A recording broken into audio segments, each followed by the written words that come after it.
Before diving into today's story, share with us where you're tuning in from by commenting below. And don't forget to subscribe if this story resonates with you. Let's get started. At 15 years old, Marcus Taylor stood at the gates of Lincoln High, his heart pounding as if it were trying to leap out of his chest. The massive building loomed before him, its red bricks glowing under the morning sun. Groups of teenagers crowded the front steps, laughing, chatting, and greeting one another after the summer break. Marcus took a deep breath, gripping the straps of his backpack like a lifeline. "You've got this," he whispered under his breath, steeling himself to step into an unfamiliar world. Inside, the hallways were a whirlwind of motion. Students dashed past him, their voices echoing off the lockers. Marcus scanned the sea of faces, most of them unfamiliar, and, notably, predominantly white. He glanced down at the crumpled schedule in his hand. First period, music appreciation, room 204. His lips twitched into a nervous smile. Music was his sanctuary, the one place where he could feel truly himself. The moment Marcus walked into the music room, his spirits lifted. The space was alive with potential, walls lined with gleaming instruments and shelves stuffed with sheet music. A faint hum of excitement buzzed inside him. "Hey there!" The cheerful voice drew his attention to a boy with a bright smile and messy blonde hair. He waved Marcus over. "You're new, right? I'm Luke Bennett," the boy said, offering a firm handshake. "Marcus Taylor," he replied, returning the smile. For the first time that day, his shoulders relaxed a little. They slid into seats beside each other, and Luke immediately leaned in. "So, what kind of music are you into?" "Jazz," Marcus replied, his face lighting up. "There's something about the freedom and emotion in it that just speaks to me." Luke's grin widened. "You're kidding. I'm all about jazz, too. Do you know Kamasi Washington? That guy is a genius." The conversation flowed effortlessly, like two instruments playing in harmony. They talked through the entire class, finding a shared love not just for jazz, but for creating music. When the bell rang, Luke turned to him. "We should jam sometime. Seriously. I've got a drum kit at home that would blow your mind." "Yeah, that sounds cool," Marcus said, surprised by how much he meant it.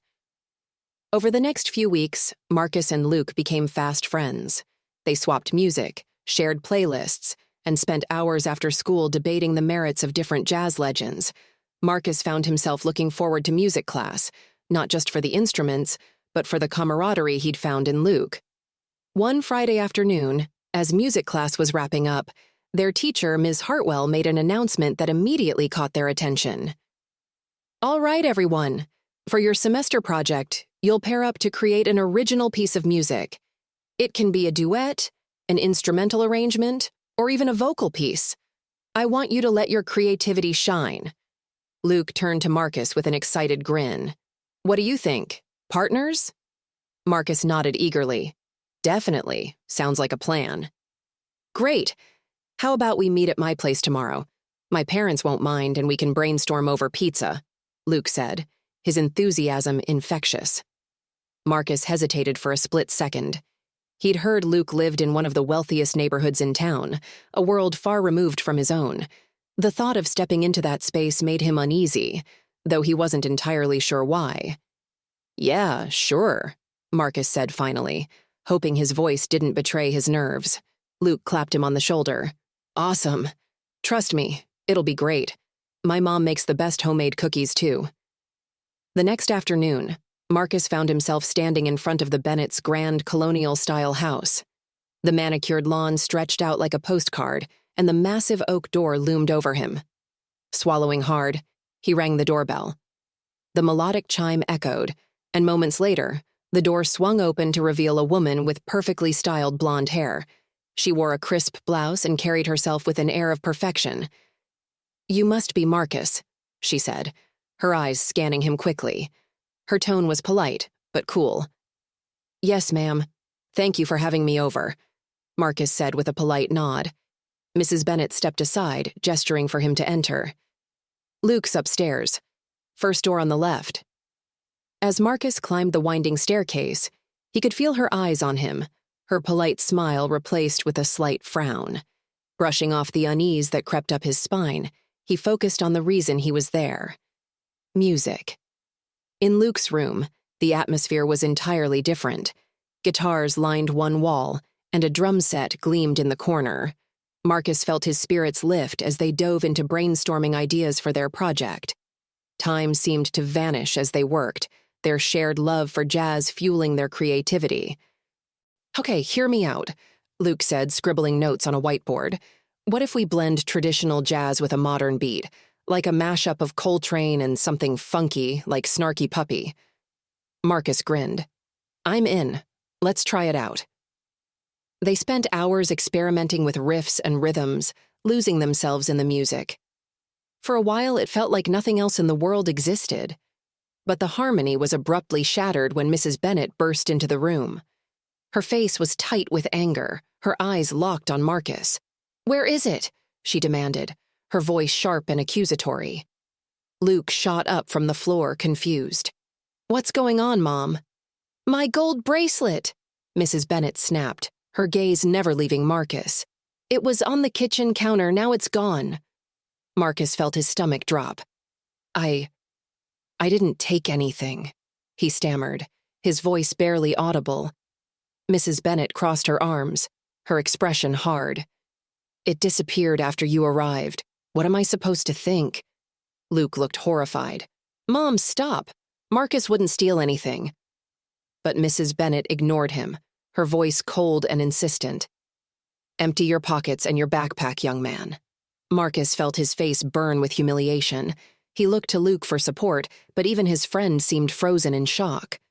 "I don't have your bracelet," Marcus said quietly, his hands trembling. "I didn't take anything." Mrs. Bennet's piercing glare didn't waver. "Then you won't mind proving it." The room was thick with tension, every second dragging on painfully. Marcus's chest felt like it was caving in. He couldn't believe this was happening.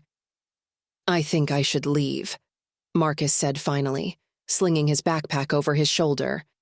Luke stepped toward him. "Marcus, wait!" But Marcus was already walking out the door, his head held high despite the shame and anger boiling inside him. He could hear Mrs. Bennet muttering something behind him, but he didn't look back. As Marcus reached the bottom of the stairs, he paused for a moment to steady his breathing. Then, without a word, he opened the front door and stepped into the crisp evening air, the weight of what had just happened pressing down on him like a storm cloud. The door slammed behind Marcus, but the sound echoed in Luke's ears like a thunderclap. He whirled on his mother, his face flushed with disbelief and anger. "What is wrong with you?" Luke yelled, his voice shaking. "How could you accuse Marcus like that?" Mrs. Bennet straightened her posture, her expression defensive. "Luke, you don't know him that well. Things don't just disappear." Luke threw up his hands in frustration. "Maybe you misplaced it. Maybe it's in another room. But accusing Marcus without any proof? That's so—" He stopped short, his voice cracking with emotion. "That's so messed up, Mom." Before Mrs. Bennet could respond, the sound of light footsteps interrupted them. "Mommy, look!" 6-year-old Chloe Bennet skipped into the room, her tiny wrist adorned with a gleaming gold bracelet. She held it up proudly, beaming with innocence. "I'm fancy, just like you," she chirped. The color drained from Mrs. Bennet's face as she realized the truth. The bracelet she had accused Marcus of stealing was now dangling loosely from her daughter's small wrist. "Chloe," she began, her voice barely above a whisper, "where did you get that?" Chloe tilted her head, confused by her mother's tone. "From the counter in the kitchen," she said matter-of-factly. "I wanted to play dress-up." Mrs. Bennet's breath caught in her throat. She reached out and gently slid the bracelet off Chloe's wrist, her hands trembling. "Oh my God," she whispered, sinking onto Luke's bed. Luke's jaw dropped in disbelief. "You see?" he shouted, his anger flaring again. "You accused Marcus of stealing for nothing. Do you have any idea what you just did to him?" Mrs. Bennet's eyes welled with tears as the gravity of her actions hit her. "I didn't mean to," she murmured, her voice breaking. I don't know what I was thinking." Luke didn't wait for her to finish. He grabbed his jacket and stormed toward the door. "We're finding Marcus. You owe him an apology now." "Luke, wait!" Mrs. Bennet called after him, but he didn't stop. She scrambled to her feet, clutching the bracelet in her hand. "You're right," she said, her voice trembling. "We have to fix this." 15 minutes later, Luke and Mrs. Bennet were in the car, driving slowly through the neighborhood. The silence between them was tense, broken only by the occasional directions Luke barked as he scanned the sidewalks. "There," he said suddenly, pointing to a lone figure walking ahead of them. Mrs. Bennet pulled the car over, her stomach churning with guilt. She hesitated for a moment before opening the door and stepping out. "Let me talk to him first," she said softly. Luke folded his arms but nodded reluctantly, staying behind. Mrs. Bennet approached Marcus slowly, her heart pounding with every step. He was walking with his shoulders slumped, his head down. "Marcus," she called gently, her voice quivering. He stopped but didn't turn around. "Please," she continued, stepping in front of him. Her face was pale, her eyes glistening with unshed tears. "Can we talk?" Marcus looked up, his face a mix of hurt and exhaustion. "I'm so sorry," Mrs. Bennet began, her voice cracking. "The bracelet wasn't stolen. My daughter took it to play dress-up and She paused, struggling to keep her composure. "I was wrong. So terribly wrong. I let my assumptions cloud my judgment, and I hurt you in a way that's completely inexcusable." Marcus said nothing, his expression unreadable. Mrs. Bennet's tears began to fall freely. "I know I can't undo what I've done, but I need you to know how deeply sorry I am. I was wrong, and I will never forgive myself for the pain I caused you." For a long moment, Marcus didn't respond. He stared at her, his emotions swirling, anger, sadness, disappointment. Finally, he spoke, his voice calm but firm. "I appreciate the apology, Mrs. Bennet," he said, "but you should know that what you did, it hurt more than you think. It's not just about the bracelet, it's about what it says, about how you see me." Mrs. Bennet nodded, her face crumpling further. "I understand," she whispered. "I'll spend the rest of my life making sure I do better. I promise you that." Marcus sighed and shook his head slightly. "It'll take time," he said. "For now, I just need some space." With that, he turned and walked away, leaving Mrs. Bennet standing there, feeling the full weight of her actions pressing down on her. Marcus walked home in silence, the cool evening air doing little to soothe the turmoil in his heart. By the time he reached his front door, the golden glow of the porch light greeted him, a stark contrast to the darkness he felt inside. He stepped into the familiar warmth of his home, the smell of his mother's cooking wrapping around him like a comforting blanket. "I'm home," he called out, though his voice lacked its usual energy. From the kitchen, his mother, Denise, and his father, Robert, appeared, their faces lighting up momentarily before concern settled in. "What's wrong, Marcus?" Denise asked, hurrying to his side. For a moment, Marcus hesitated. But then the story came spilling out, Luke's invitation, the tense interaction with Mrs. Bennet, and the devastating accusation. His voice wavered as he recounted the humiliation he'd felt, but he pushed through, determined to let his parents know everything. By the time he finished, Denise's expression was a mix of heartbreak and anger. Robert, usually calm and measured, was visibly tense, his jaw tight as he listened. "Marcus," Denise said, pulling him into a hug, "I'm so sorry you had to go through that." Robert placed a reassuring hand on Marcus's shoulder. "Son, what happened to you was wrong. What Mrs. Bennet did was based on prejudice, plain and simple. But I want you to remember something important." Marcus looked up at his father, his eyes tired but attentive.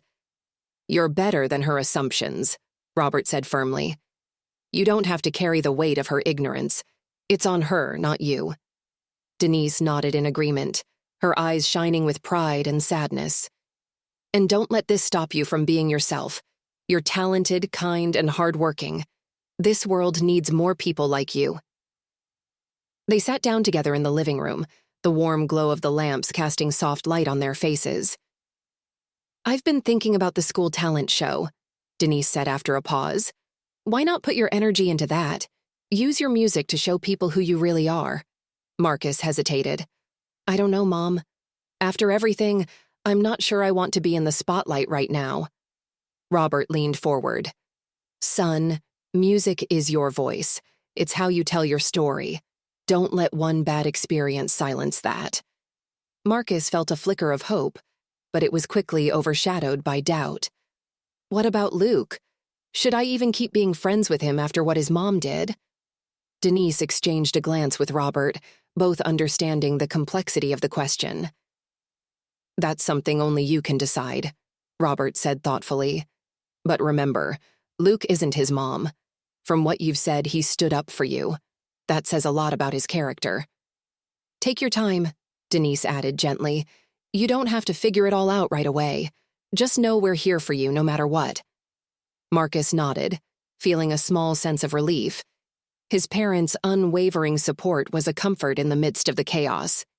The next morning, Marcus walked into school with a heavy heart. Whispers followed him through the halls, and he could feel the weight of judgment in the stares of his classmates. "I heard he tried to take a bracelet," one girl whispered to her friend. "No, it was cash. My cousin told me," another replied. Marcus kept his head down, refusing to engage with the gossip. He could feel the sting of their words, but he focused on putting one foot in front of the other. When he reached his locker, Luke was waiting for him. "Marcus, I'm so sorry," Luke said, his voice earnest. "I've been trying to set the record straight, but not everyone's listening."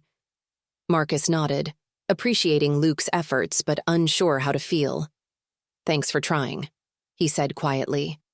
Throughout the day, Marcus noticed the divide among his peers. Some, like Taylor from his art class, offered kind words and supportive smiles. Others, like the group that often lingered by the gym, shot him cold glances and whispered behind their hands. By lunchtime, Marcus felt drained. He sat at a corner table, picking at his food and trying to ignore the noise of the cafeteria. Suddenly, Luke stood up on a bench, raising his voice above the chatter. "Hey, everyone! Just so we're clear, Marcus didn't steal anything. It was all a misunderstanding and my mom already apologized. So stop spreading lies." The room fell silent for a moment, and all eyes turned to Marcus. He felt his cheeks burn with embarrassment, but also a flicker of gratitude. Despite Luke's effort, Marcus knew the damage had been done. Gossip had a way of lingering, and he felt like an outsider in the very place he'd hoped to belong. The rest of the school day dragged on for Marcus. By the final bell, he felt exhausted, emotionally and physically. As he packed his things and headed for the music room, a part of him wondered if he should even continue with the project he'd started with Luke. The music room was empty when he arrived, the faint smell of polished wood and old sheet music hanging in the air. Marcus sat at the piano, letting his fingers rest on the keys without pressing them. Music had always been his escape, his way of processing emotions too big for words. Slowly, he began to play, a quiet melody flowing from his fingertips. The notes were somber, filled with the pain and frustration that had built up over the past few days. As he played, the melody began to shift, taking on a more hopeful tone. His mind wandered to his parents' words from the night before. They believed in him, even when the world seemed to doubt him. Maybe music was his way forward, his chance to tell his story in a way people couldn't ignore. Mrs. Reynolds, the music teacher, peeked into the room, drawn by the sound. She stood quietly by the door, listening to the raw emotion in Marcus's playing. "That's beautiful, Marcus," she said softly when he finished. Startled, he turned to see her smiling warmly at him. "Thanks," he said, his voice quiet. Mrs. Reynolds stepped into the room, her kind eyes meeting his. "Do you want to talk about it?" For a moment, Marcus hesitated, but then he found himself opening up, telling her about everything, from the excitement of becoming friends with Luke to the crushing weight of being accused of something he hadn't done. By the time he finished, Mrs. Reynolds was nodding thoughtfully. "What happened to you wasn't fair," she said gently. "But Marcus, you have a gift. Your music is powerful, and it can speak louder than any words or accusations. Have you thought about using this piece for the talent show? Marcus frowned. I don't know. What if people still think I'm a thief? What if they don't want to listen? Mrs. Reynolds placed a hand on his shoulder. Music has a way of breaking through prejudice. Trust in your talent, Marcus. Play from your heart, and people will feel the truth in your notes. Her words stayed with him as he left the music room that afternoon. Later that evening, Marcus sat in his room, staring at the sheet music spread out on his desk. He picked up a pencil and began scribbling ideas, transforming the raw emotions he'd felt over the past few days into notes and rhythms. The piece grew with each passing day. It began with a melancholy introduction, reflecting the pain of betrayal and prejudice. But as the composition progressed, it shifted toward hope and resilience, capturing his journey toward healing and understanding. Meanwhile, Luke tried his best to repair their friendship. He texted Marcus frequently, offering apologies and checking in. But Marcus wasn't ready to respond. At school, the rumors about Marcus began to die down, thanks in part to Luke's efforts and the support of a few kind classmates who believed in him. Still, Marcus couldn't shake the feeling of isolation. The night of the talent show arrived, and Marcus sat backstage, his hands trembling. The auditorium was packed, the buzz of the audience reaching him even behind the curtain. He glanced at the program, his name listed next to his original composition. Truth in the Keys. When it was his turn, Marcus stepped onto the stage, his heart pounding. The spotlight was blinding, and for a moment, he felt frozen. But then he took a deep breath and sat at the piano. As his fingers touched the keys, the auditorium fell silent. The opening notes were soft and somber, the pain and confusion he'd felt pouring out through the melody. But as the piece unfolded, the tone shifted, growing bolder and brighter. By the final notes, the music soared, a triumphant declaration of strength and hope. When Marcus finished, the audience erupted into applause. He stood and gave a small bow, his chest tight with emotion. For the first time in weeks, he felt a sense of release, as if he'd reclaimed a piece of himself. Backstage, Luke was waiting. He grinned sheepishly, holding out a fist for Marcus to bump. That was incredible, Luke said. You're incredible. Marcus hesitated before returning the gesture. Thanks, Luke. As they stood there, Marcus realized that forgiveness wasn't just for the person who'd hurt him. It was for himself, too. As they stood there in the golden afternoon light, Marcus realized something profound about forgiveness. It wasn't just a gift for the other person. It was a gift for himself. Letting go of the hurt didn't erase the memory, but it released him from carrying its heavy burden. He exhaled deeply, as if years of pain were leaving his chest in that single breath. Thank you, Ethan, Marcus finally said, his voice quieter but steadier now.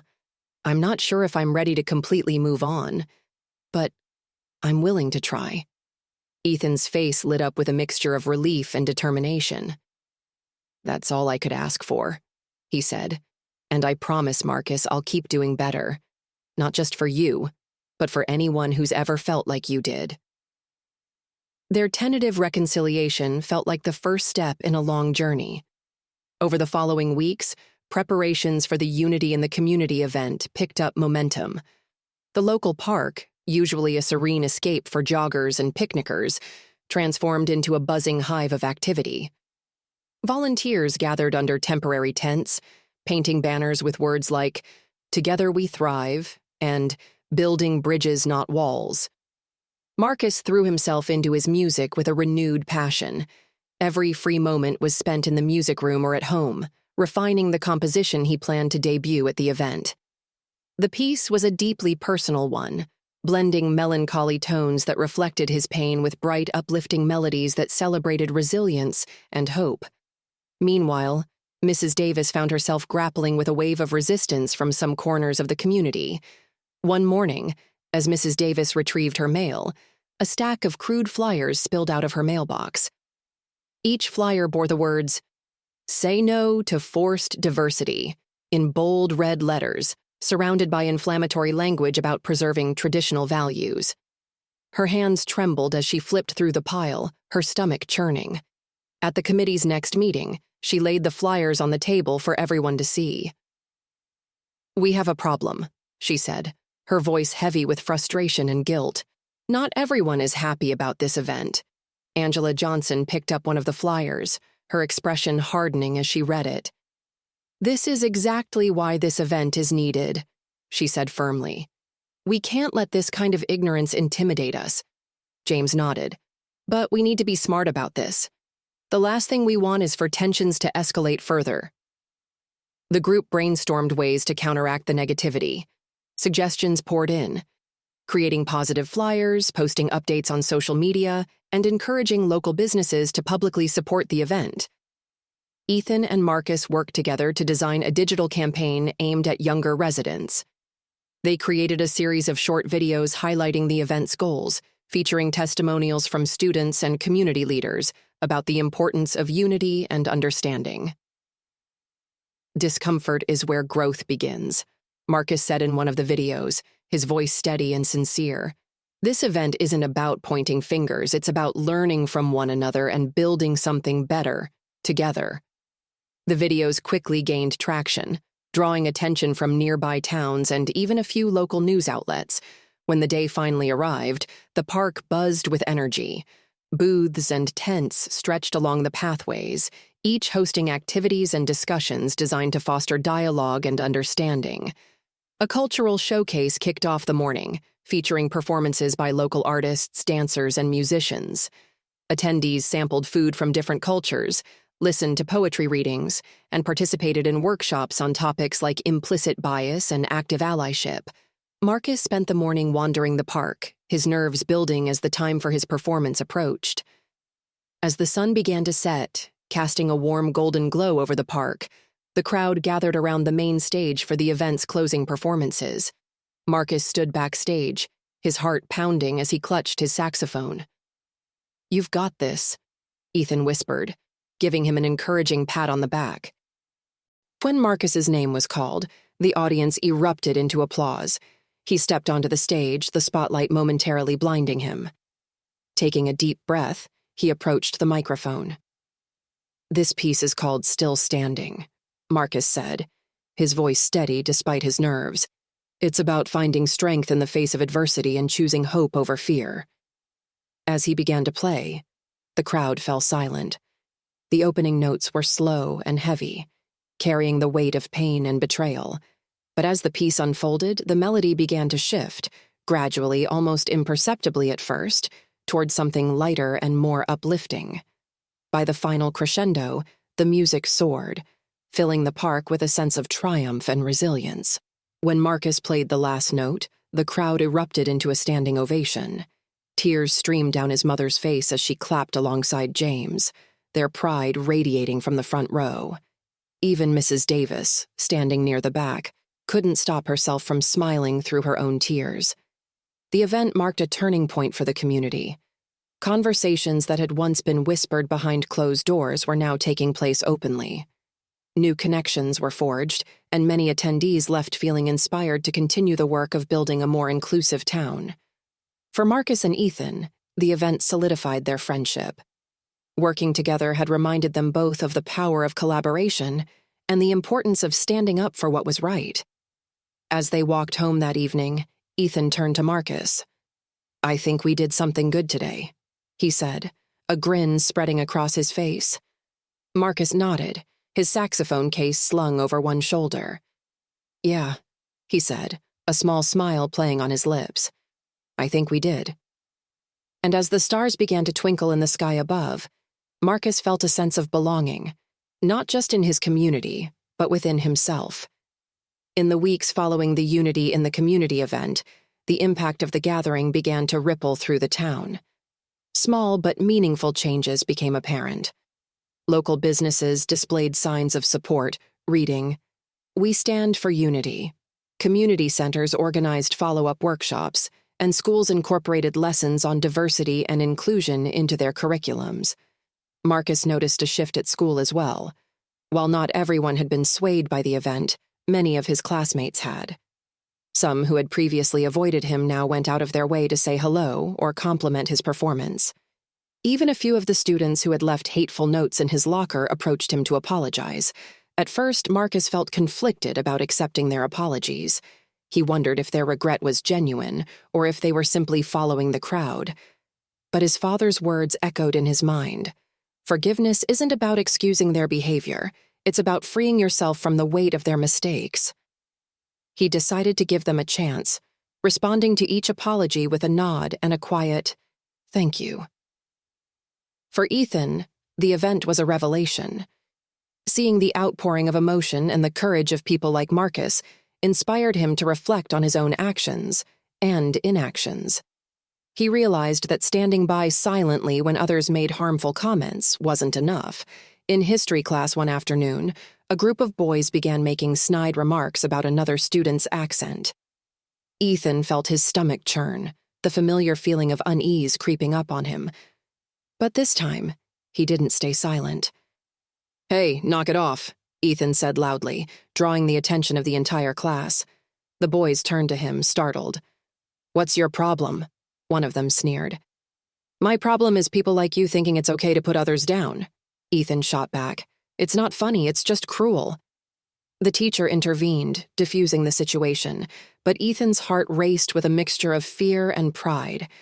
He knew standing up wasn't always easy, but it was necessary. Later, the student who had been mocked approached Ethan in the hallway. "Thanks for saying something," she said shyly. That meant a lot." Ethan smiled. "Anytime." For Mrs. Davis, the weeks after the event were a time of deep reflection. She continued attending workshops, reading books on racial equity, and seeking out conversations that challenged her perspectives. One afternoon, she invited the Johnsons over for tea.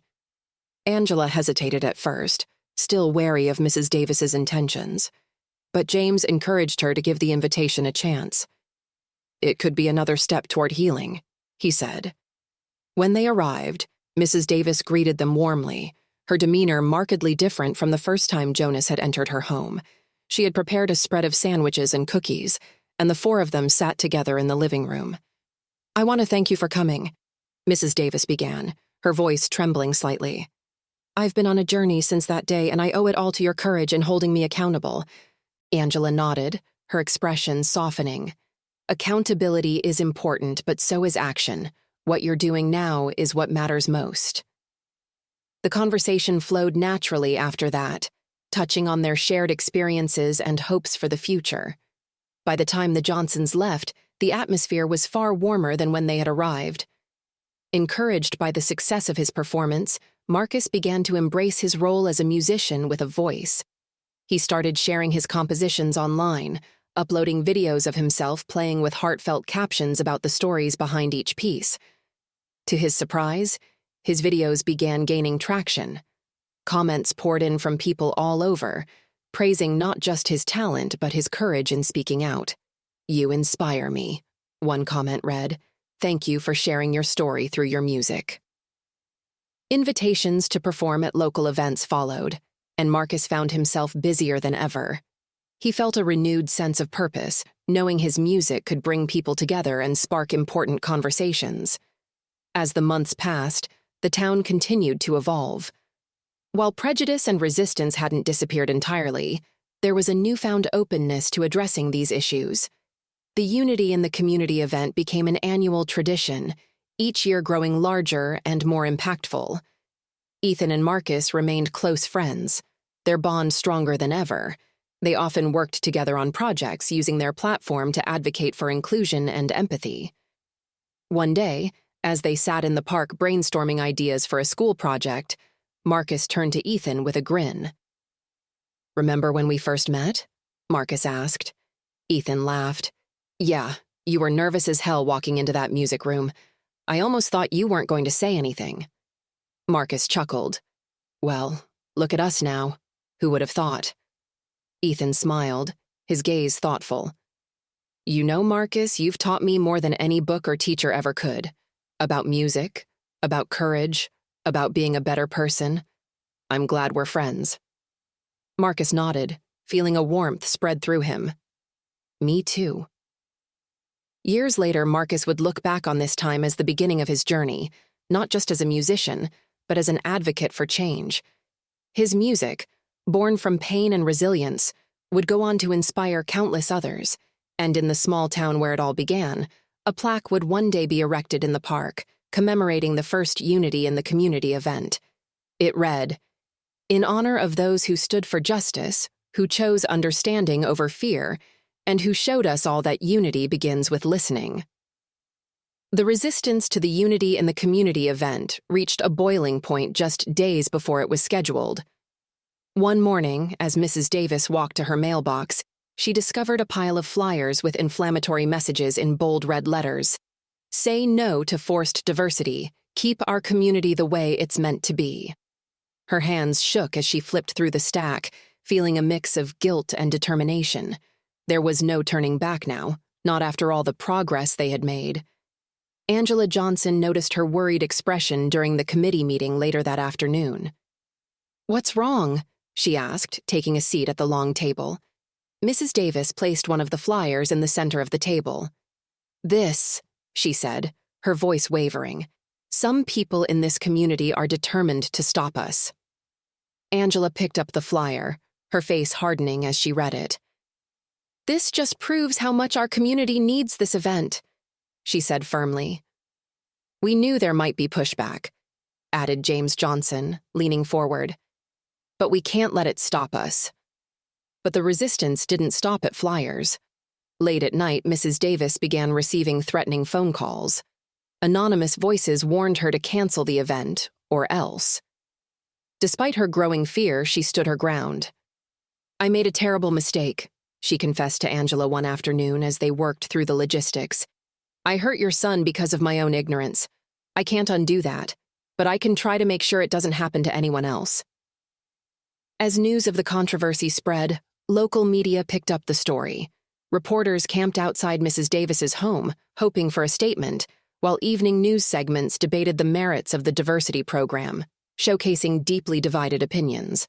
Some local businesses withdrew their sponsorships, fearful of alienating customers amid the growing polarization.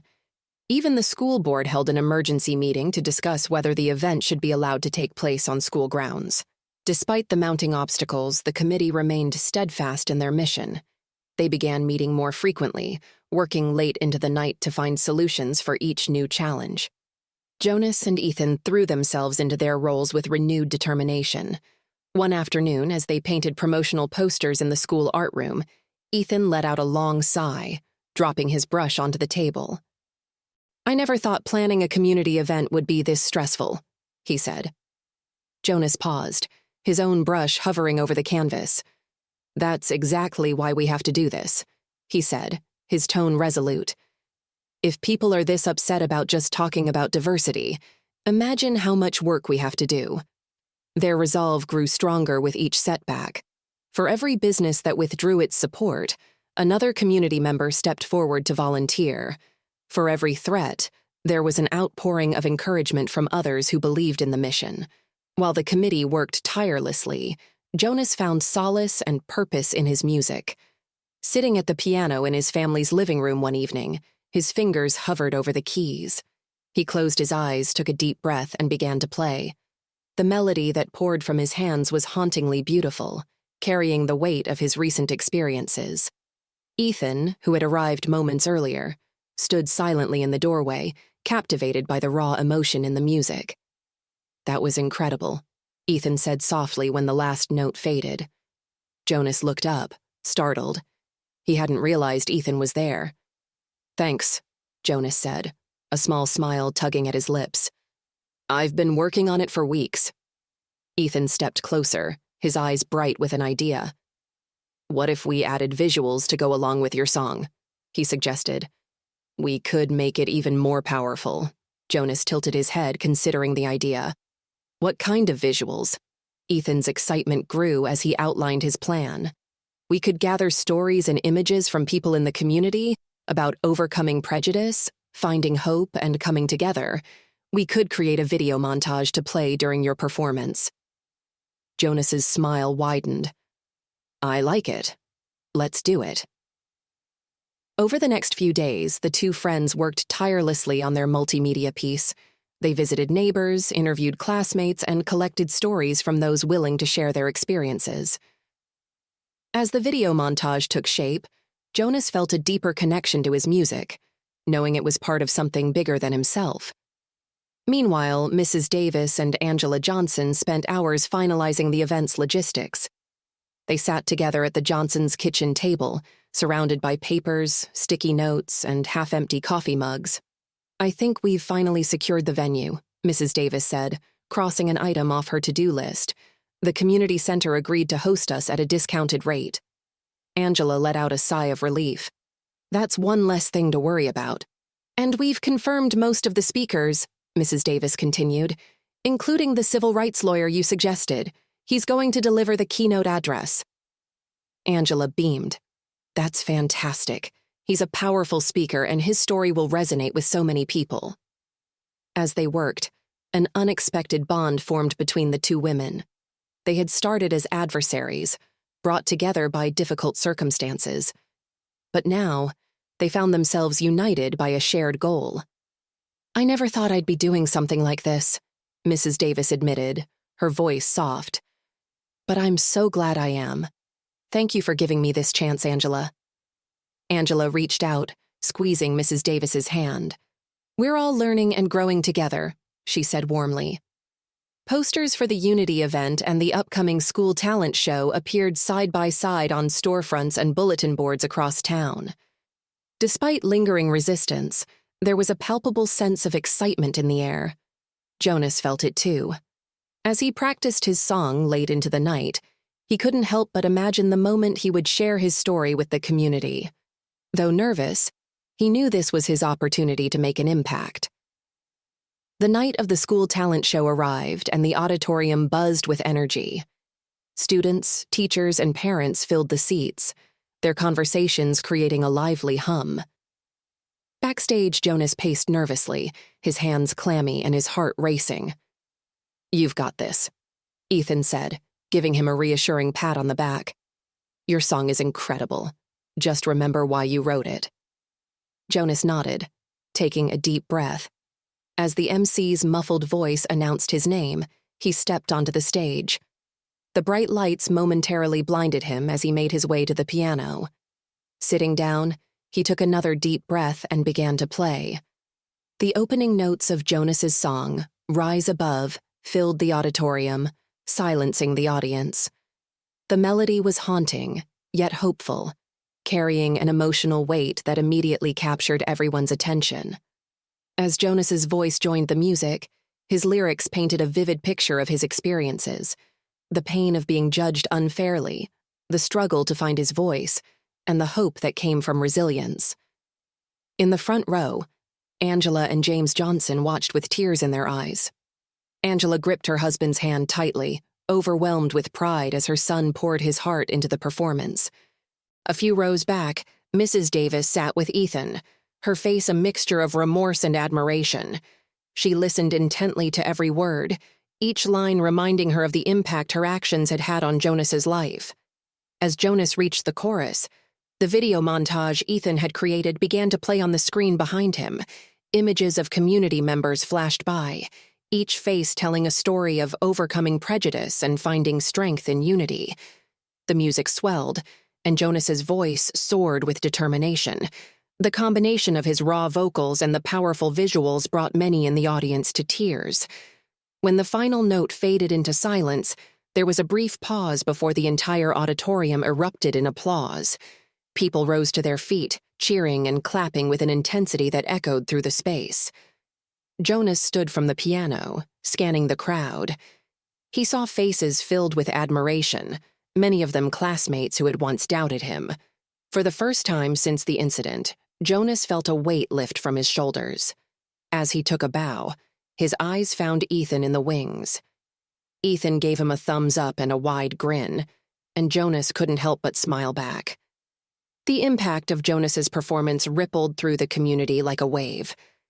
Videos of his song and the accompanying montage spread rapidly on social media, shared by students, parents, and even the local news. Comments flooded in from people touched by the honesty and strength of his message. "Your courage inspires us all," read one comment. "Thank you for sharing your story." "Your music gave me hope," said another. "Never stop playing." At school, the atmosphere shifted. Classmates who had once avoided Jonas now approached him with smiles and words of encouragement. Some even apologized for their previous behavior, their perspectives changed by his heartfelt performance. The school administration took notice as well. During morning announcements, Principal Thompson praised Jonas's bravery and talent. Jonas Johnson's performance was a testament to the power of music and the importance of understanding one another, she said. "We are proud to have him as a part of our school community." Jonas walked through the hallways with a newfound confidence. He had faced adversity, shared his truth, and emerged stronger. As the day of the Unity and the Community event arrived, anticipation reached a fever pitch.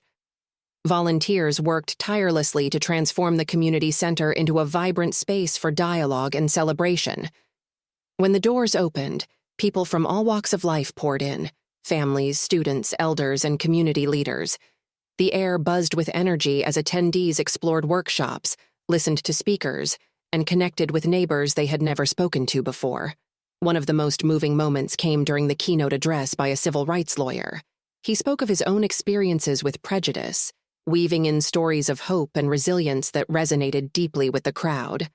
"Change doesn't come easily," he said, his voice steady. "But it starts with conversations like these, with the willingness to listen, learn, and grow." Jonas and Ethan's multimedia performance was the grand finale. When they stepped onto the stage, the room fell silent in anticipation. "This is our story," Jonas began, his voice strong. "But it's also the story of so many others. Tonight, we want to honor those stories." As their performance unfolded, blending music and visuals, the audience was visibly moved. By the end, many were on their feet, clapping and cheering with heartfelt enthusiasm. As the applause died down, the atmosphere in the room was electric. People lingered long after the performance, eager to share their thoughts and connect with one another. Strangers became acquaintances, and acquaintances became friends, all bound by a shared desire to create a more inclusive community. Mrs. Davis stood near the exit, greeting attendees as they left. A middle-aged man approached her hesitantly, wringing his hands. "Mrs. Davis," he began, his voice shaky. "I just wanted to say, I wasn't sure about this event at first, but tonight I realized how much I have to learn. Thank you for doing this." His words brought tears to her eyes. "Thank you for being here," she said sincerely. "That's the first step." Nearby, Jonas found himself surrounded by well-wishers. An elderly woman clasped his hand tightly. "Young man," she said, her voice quivering with emotion, "your song reminded me of my own struggles as a child. Thank you for giving voice to something so many of us have felt." As the evening came to a close, Angela and Mrs. Davis shared a quiet moment together. "This isn't the end," Angela said, her voice steady. "We've made progress, but there's so much more to do." Mrs. Davis nodded. "I'm ready. Whatever comes next, I'm committed to continuing this work." The weeks following the Unity and the Community event were marked by transformation. Inspired by the gathering, residents began initiating their own projects to promote understanding. Cultural exchange programs, mentorship initiatives, and workshops on empathy became regular features of community life. At school, Principal Thompson introduced a new curriculum focusing on diversity and inclusion. Teachers hosted open discussions, encouraging students to share their experiences and learn from one another. Jonas became a symbol of resilience and hope. His music resonated far beyond the walls of the community center, earning him invitations to perform at local festivals and events. One day, while packing up after music class, his teacher, Mr. Harrington, approached him with a knowing smile. "Jonas, there's someone here to see you," Mr. Harrington said, gesturing toward the doorway. Two representatives from Harmony College, a prestigious school known for its jazz program, introduced themselves. "Your performance at the Unity event was remarkable," one of them said. "We'd like to offer you a full scholarship to study with us." Jonas's jaw dropped. "I don't know what to say," he stammered. "Take your time," the representative said warmly. "But know this, your talent and your story are extraordinary." As summer approached, the town that had once been divided came together to host a unity picnic in Riverside Park. The event was a celebration of the progress they had made and a promise to continue building bridges. Families spread blankets under the shade of trees, children played games, and the air was filled with laughter and the scent of barbecue. Jonas and Ethan performed a new song they had written together, its hopeful melody reflecting the spirit of the day. As the music swelled, people joined hands, forming a circle around the stage. Mrs. Davis stood at the edge of the crowd, watching the scene with tears in her eyes. Angela joined her, placing a hand on her shoulder. "Look at what we've done," Mrs. Davis said softly. Angela smiled. "This is just the beginning." The Unity in the Community initiative became a permanent part of the town's identity, an annual event that drew people from near and far. Jonas went on to study at Harmony College, using his music to advocate for justice and inspire others. As the years passed, the town became a model for what was possible when people chose understanding over division. A plaque in Riverside Park commemorated the first Unity in the Community event, bearing the inscription, "In honor of those who stood for justice, embraced understanding, and proved that unity begins with listening." The days leading up to the Unity in the Community event were a whirlwind of emotions for Mrs. Davis and the organizing committee. The event had initially been met with enthusiasm from many, but as the date approached, opposition began to rear its head in unsettling ways. One morning, Mrs. Davis walked to her mailbox, already anticipating the stack of promotional flyers she had ordered for the event. Instead, she found a pile of offensive materials that made her stomach churn. "Say no to forced diversity!" the flyers screamed in bold red letters. Beneath the headline was an illustration of a clenched fist breaking a chain, with smaller text that read, "Protect our community. Stop the chaos before it starts." Her hands trembled as she flipped through the flyers, her heart sinking further with each page. She quickly stuffed them into her bag, glancing nervously around to see if any neighbors had noticed. At the committee meeting that evening, Mrs. Davis hesitated before revealing what she had found. As Angela Johnson read one of the flyers, her expression hardened. "This is disgusting," Angela said, slapping the paper onto the table. "I thought this town was better than this." James Johnson, seated beside her, leaned forward to read the flyer. His jaw tightened as he placed it back on the table. "It just proves how much we need this event," he said. "Clearly, there are still people here who don't understand what unity means." The room fell silent for a moment as everyone processed James's words. Finally, Angela spoke again, her tone determined. "We can't let this stop us," she said firmly. "If anything, it means we need to work even harder." But the opposition didn't stop at flyers. Mrs. Davis began receiving phone calls late at night, always from anonymous numbers. The first few times, she answered out of habit, only to hear voices whispering threats or yelling insults before abruptly hanging up. "If you care about your family, you'll cancel the event," one voice hissed. "You're ruining this town," another caller shouted.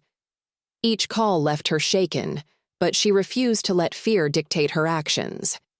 During a meeting with Angela at the Johnsons' kitchen table, Mrs. Davis confided in her. "I'm scared," she admitted, her voice barely above a whisper. "I didn't realize how much hatred was hiding beneath the surface in this town." Angela reached across the table and squeezed her hand. "You're not alone," she said. "We're in this together. And these threats, they just show that we're hitting a nerve. That's how you know this work matters." Despite Angela's reassurance, the tension took its toll on Mrs. Davis. She found herself double-checking the locks on her doors each night and jumping at every unexpected noise. Yet, every time she considered stepping back, she thought of Jonas. The controversy surrounding the Unity in the Community event quickly caught the attention of local media outlets.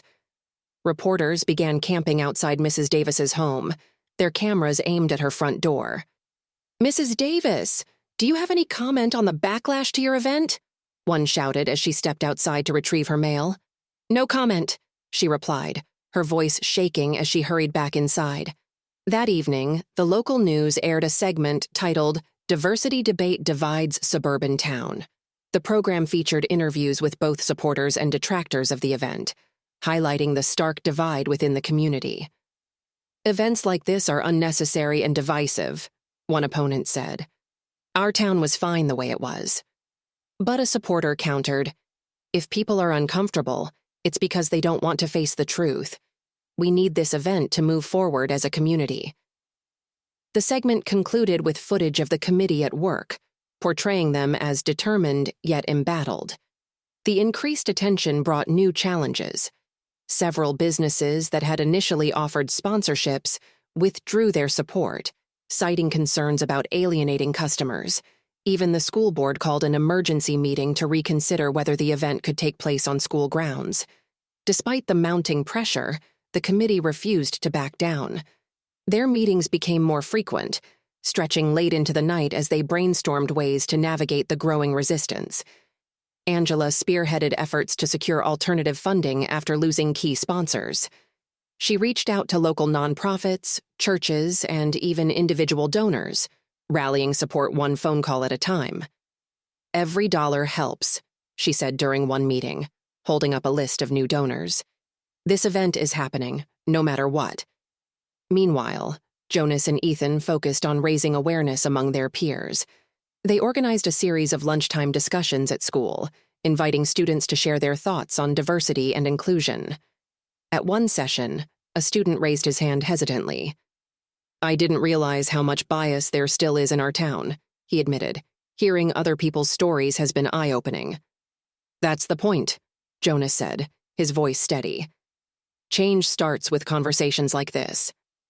As the resistance to the event grew, Jonas found himself turning to music for solace and strength. Late at night, after finishing his homework, he would sit at the piano in the corner of the living room, letting his fingers glide over the keys. One particular evening, the notes came unbidden, haunting and raw. Jonas closed his eyes, allowing the melody to flow, carrying with it the frustration, hope, and resilience he felt. He didn't realize Ethan had arrived until the song ended. That was incredible, Ethan said from the doorway, his voice soft. Startled, Jonas turned to face his friend. I didn't hear you come in, he said, his cheeks flushing slightly. Ethan stepped closer, his face lighting up with excitement. Jonas, that song. What if we used it for the event, but not just the song? We could create something bigger, add visuals, tell a story. What kind of visuals? Jonas asked, intrigued. Photos, videos, interviews, anything that shows the faces and voices of this town, Ethan said, his enthusiasm growing. We could make it a multimedia piece, something that really captures what we're trying to say. Jonas nodded slowly, a small smile forming. Let's do it. The next few weeks were a blur of creativity and hard work. After school, Jonas and Ethan spent hours in Jonas's garage, which they transformed into a makeshift studio. Ethan took charge of collecting stories and images from the community. He interviewed classmates, neighbors, and local business owners, capturing moments of vulnerability and strength. Each story added a layer of depth to the project. Jonas focused on refining his song, adding harmonies and experimenting with different arrangements. His mother often brought snacks to the garage, lingering at the door to listen as the music took shape. Your music is powerful, Jonas, she said one evening, her eyes shining with pride. You're going to touch a lot of hearts with this. Ethan couldn't agree more. This is more than just a performance now, he said one night as they reviewed the visuals alongside Jonas's music. It's a statement. The school talent show arrived just days before the Unity in the Community event, providing a chance for Jonas and Ethan to preview their work. The auditorium buzzed with excitement as students, teachers, and parents filled the seats. Backstage, Jonas paced nervously, his hands damp with sweat. You've got this, Ethan said, placing a reassuring hand on his friend's shoulder. Just remember why you wrote the song. Jonas nodded, taking a deep breath. When the MC announced his name, he stepped onto the stage, blinking against the bright lights. As he sat at the piano, a calmness washed over him. He played the opening notes of Rise Above, his voice soon joining the melody. The lyrics painted a vivid picture of his journey, the pain of being misunderstood, the strength to keep going, and the hope for a brighter future. Midway through the song, the screen behind Jonas lit up with Ethan's montage. Images of the community flashed by, faces of resilience, hands joined in solidarity, and moments of quiet strength. The audience was spellbound. When the final note faded, there was a brief moment of silence before the room erupted in applause. Jonas stood, scanning the crowd. His parents beamed with pride, and even Mrs. Davis wiped away tears. For the first time, Jonas felt the weight of his experiences lift. As he stepped off the stage, Ethan greeted him with a wide grin. "You nailed it," he said. "Thanks," Jonas replied, his smile widening. The day of the Unity in the Community event dawned bright and clear.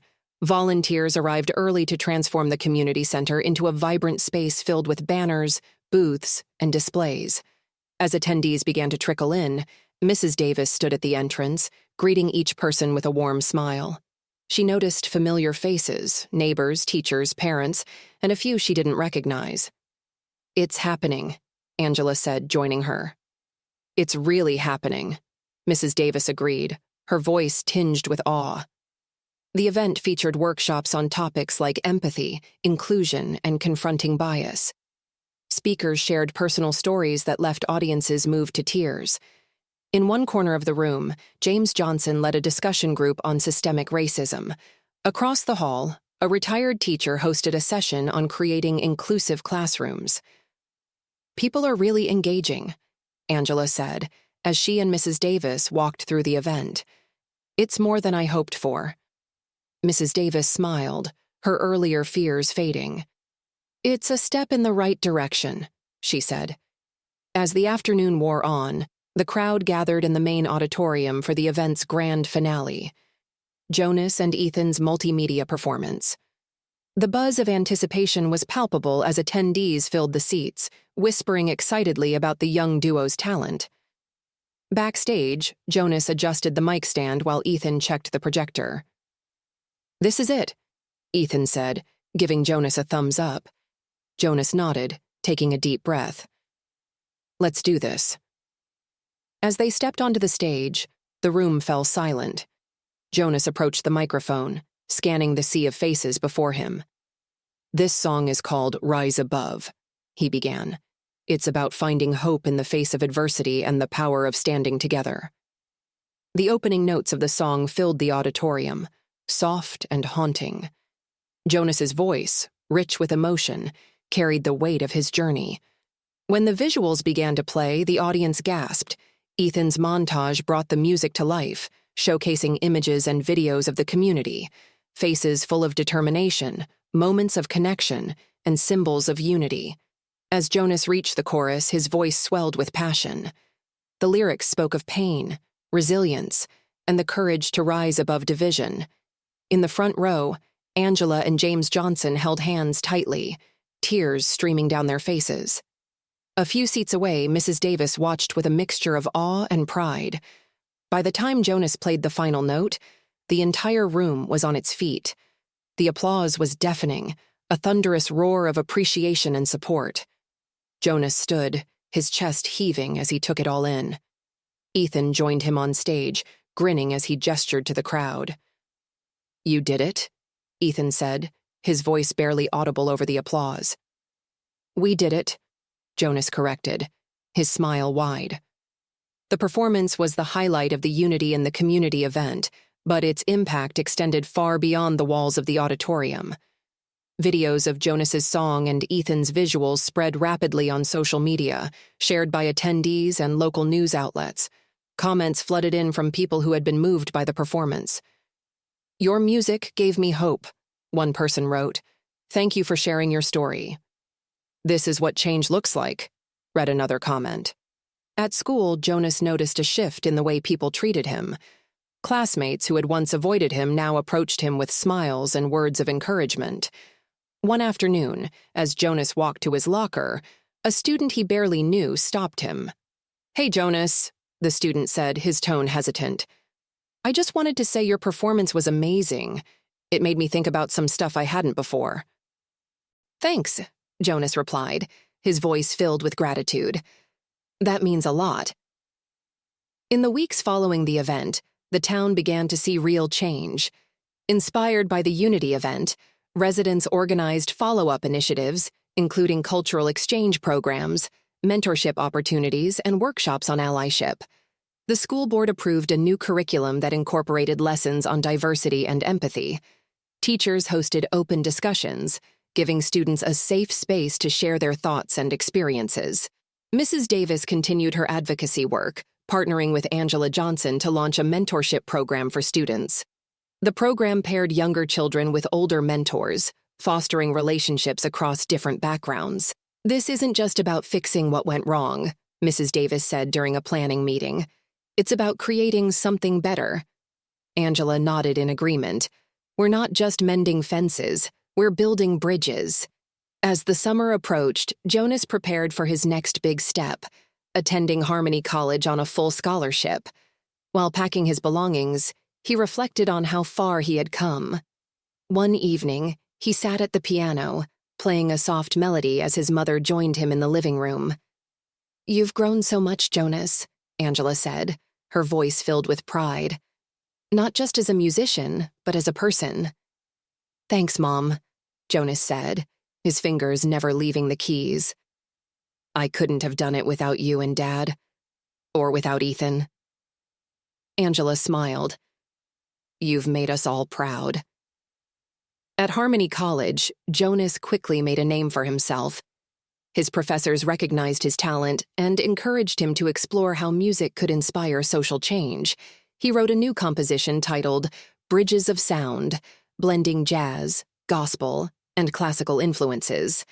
When he performed it at a campus showcase, the audience gave him a standing ovation. Back in his hometown, the Unity in the Community event became an annual tradition. Each year, it grew larger, drawing attendees from nearby towns. The event became a symbol of resilience, hope, and the power of coming together. A plaque was installed in Riverside Park to commemorate the first Unity event. It read, "In honor of those who chose courage over fear and unity over division. Together, we rise." As Jonas stood on stage years later, preparing to perform for a packed auditorium, he thought back to the journey that had brought him here. His music had become a voice for change, and his story was now part of something much bigger. "This is for everyone who believed in a better world," he said softly, his fingers poised over the piano keys. As the first notes filled the room, Jonas smiled, knowing that his journey was far from over.